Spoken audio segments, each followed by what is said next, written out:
Hello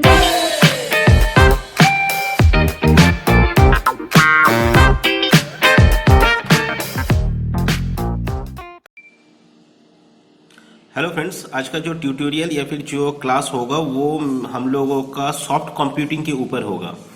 ठीक है। और ये जो सॉफ्ट कंप्यूटिंग है ये अभी कंप्यूटर वर्ल्ड में एक नया सब्जेक्ट है और इसका जो एफिशिएंसी भी बहुत ज़्यादा है। तो चलिए स्टार्ट करते हैं इस ट्यूटोरियल का फर्स्ट क्लास।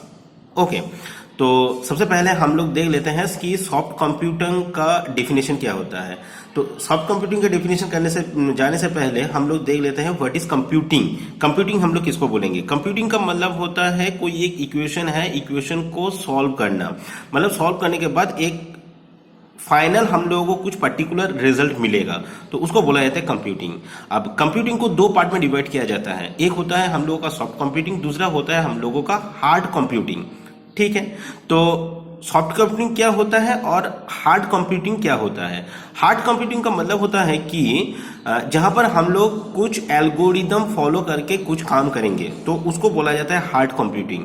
और सॉफ्ट कंप्यूटिंग का मतलब होता है जहां पर कोई पर्टिकुलर एल्गोरिदम फॉलो नहीं होता है, उसको हम लोग सॉफ्ट कंप्यूटिंग बोलेंगे। तो सॉफ्ट कंप्यूटिंग का ही पार्ट है ये फाजी लॉजिक और क्रिप्स लॉजिक, मतलब जिसके ऊपर बेस करके ये मेरा वीडियो बनने वाला है। ओके, तो फाजी और क्रिप्स इन दोनों का मतलब क्या है सबसे पहले हम लोग जान लेते हैं। तो क्रिप्स का मतलब होता है कि ये जो टेक्निक है, ये जो रिजल्ट प्रोवाइड करेगा वो या तो यस में होगा और नो में होगा, मतलब या तो ऑन या फिर ऑफ, मतलब या तो वो 1 में आंसर देगा या फिर 0 में आंसर देगा। ये है मेरा क्रिप्स लॉजिक या फिर क्रिप्स टेक्निक का मतलब। बट फाजी टेक्निक का मतलब क्या होता है? हेजी, मतलब कोई पर्टिकुलर हम लोगों को रिजल्ट नहीं मिलेगा। जैसे क्रिप्स सेट में क्या हो रहा था, वहां पर हम लोगों को जो रिजल्ट था वो 1 या 0 में मिल रहा था, पर फाजी में ऐसा कोई टेक्निक नहीं है। मतलब फाजी का जो रिजल्ट है वो बहुत सारा रिजल्ट हो सकता है। ठीक है, तो अब हम लोग एक एग्जाम्पल के थ्रू से, मतलब एक रियल लाइफ एग्जाम्पल के थ्रू से ये फाजी और क्रिप्स का जो डिफरेंस है वो समझने की कोशिश करेंगे। तो मान लेता हूं कि अगर किसी को पूछा जाएगा कि आज बारिश होगा कि नहीं होगा, तो वो या तो 0 या फिर 1 में आंसर देगा, मतलब वो बोलेगा कि हाँ बारिश हो सकता है या फिर नहीं हो सकता है। तो ये जो टेक्निक है ये मेरा क्रिप्स लॉजिक का टेक्निक है।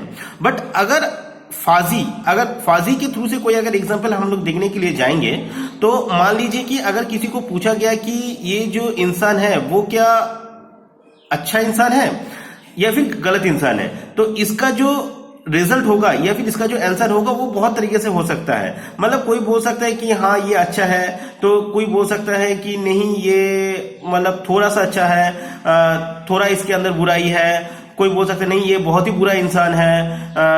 तो इस टाइप का आंसर हम लोगों के पास आ सकता है। तो इस टेक्निक को ही हम लोग कहते हैं फाजी टेक्निक। तो फाजी मतलब एक्चुअली हेजी, मतलब कोई हम लोगों को पर्टिकुलर रिजल्ट हम लोगों को नहीं मिलेगा।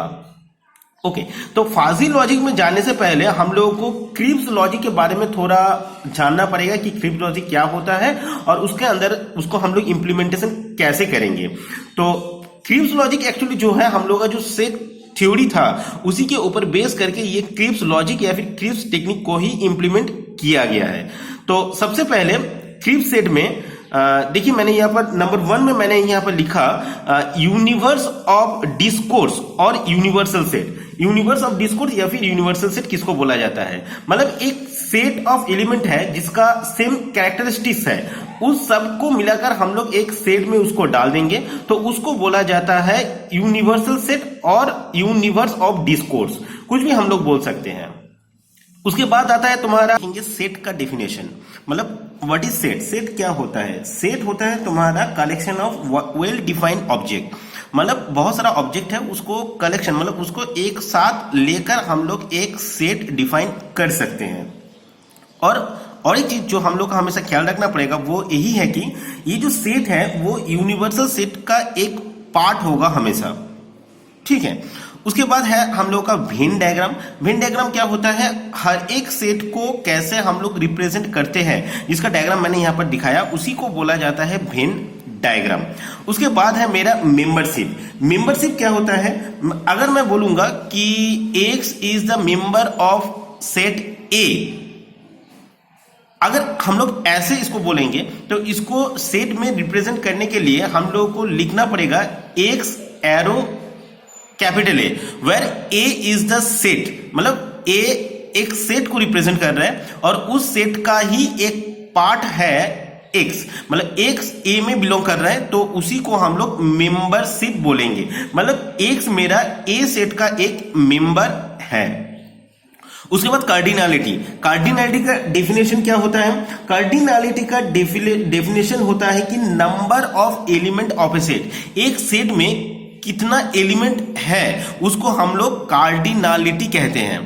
कार्डिनलिटी को रिप्रेजेंट करने के लिए मॉड से रिप्रेजेंट किया जाता है, तो मॉड ए को ही हम लोग कार्डिनलिटी बोलेंगे, जहां पर ए मेरा एक सेट है।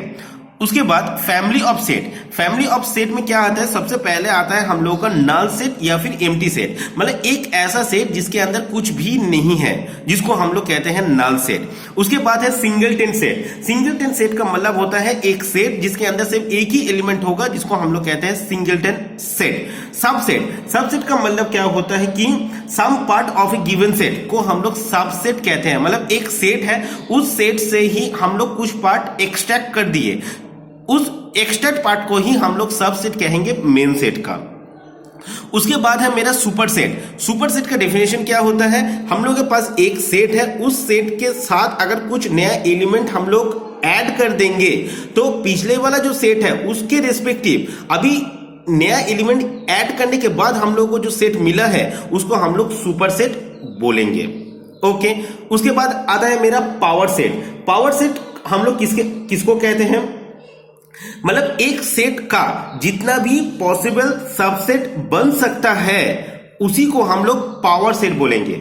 इस पावर सेट को रिप्रेजेंट करने के लिए, मतलब रिप्रेजेंट नहीं, मतलब how many number of power set present in a set, तो उसका फॉर्मूला होगा 2 to the power number of set, मतलब एक सेट को जितने टाइप से हम लोग रिप्रेजेंट कर सकते हैं 2 के पावर के हिसाब से अगर उसको हम लोग डाल देंगे तो वो हो गया मेरा पावर सेट का डेफिनेशन। फिर से बता रहा हूं, एक सेट है, सेट को हम लोग जितना टाइप से रिप्रेजेंट कर सकते हैं उसी को हम लोग पावर सेट कहते हैं।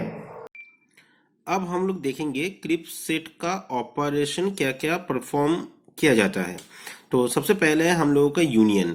यूनियन का मतलब क्या होता है, यूनियन का मतलब होता है कि बहुत सारा सेट को अगर हम लोग एक साथ जोड़ देंगे तो ओवरऑल जो रिजल्ट मिलेगा उसको हम लोग यूनियन कहते हैं। उसके बाद होता है इंटरसेक्शन। इंटरसेक्शन का मतलब होता है कि जो कॉमन फील्ड है उसी को हम लोग लेके काम करेंगे। कॉम्प्लीमेंटेशन। कॉम्प्लीमेंटेशन का मतलब होता है कि एक सेट का कॉम्प्लीमेंट का मतलब है उसको छोड़ के बाकी जितना भी सारा बचा हुआ है उसको लेकर हम लोग काम करेंगे।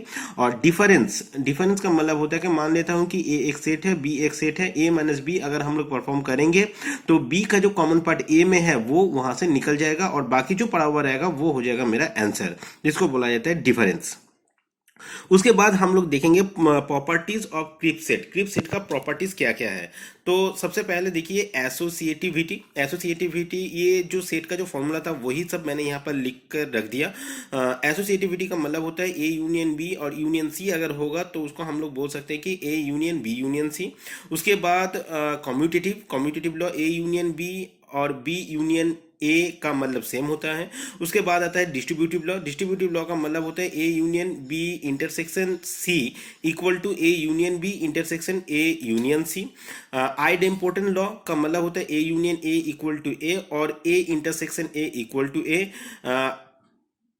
आइडेंटिटी लॉ का मतलब होता है A union phi equal to A होता है और A intersection phi equal to phi होता है। इसके बाद हम लोग देखेंगे एब्जॉर्प्शन लॉ। एब्जॉर्प्शन लॉ का मतलब होता है A union B intersection C का मतलब होता है ए।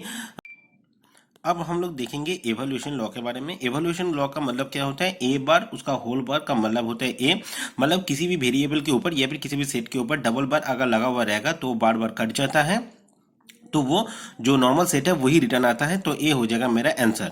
उसके बाद है हम लोग का De Morgan law. De Morgan law में दो लॉ आता है, एक होता है ए यूनियन बी का कॉम्प्लीमेंट, सी का मतलब होता है कॉम्प्लीमेंट, ए यूनियन बी का कॉम्प्लीमेंट का मतलब होता है A complement intersection B complement. यहाँ पर जो मैंने सी लिखा, सी का मतलब है कॉम्प्लीमेंट, कोई वो वेरिएबल नहीं है, कंफ्यूज मत हो जाना। और ए इंटरसेक्शन बी कॉम्प्लीमेंट का मतलब होता है A complement intersection B complement.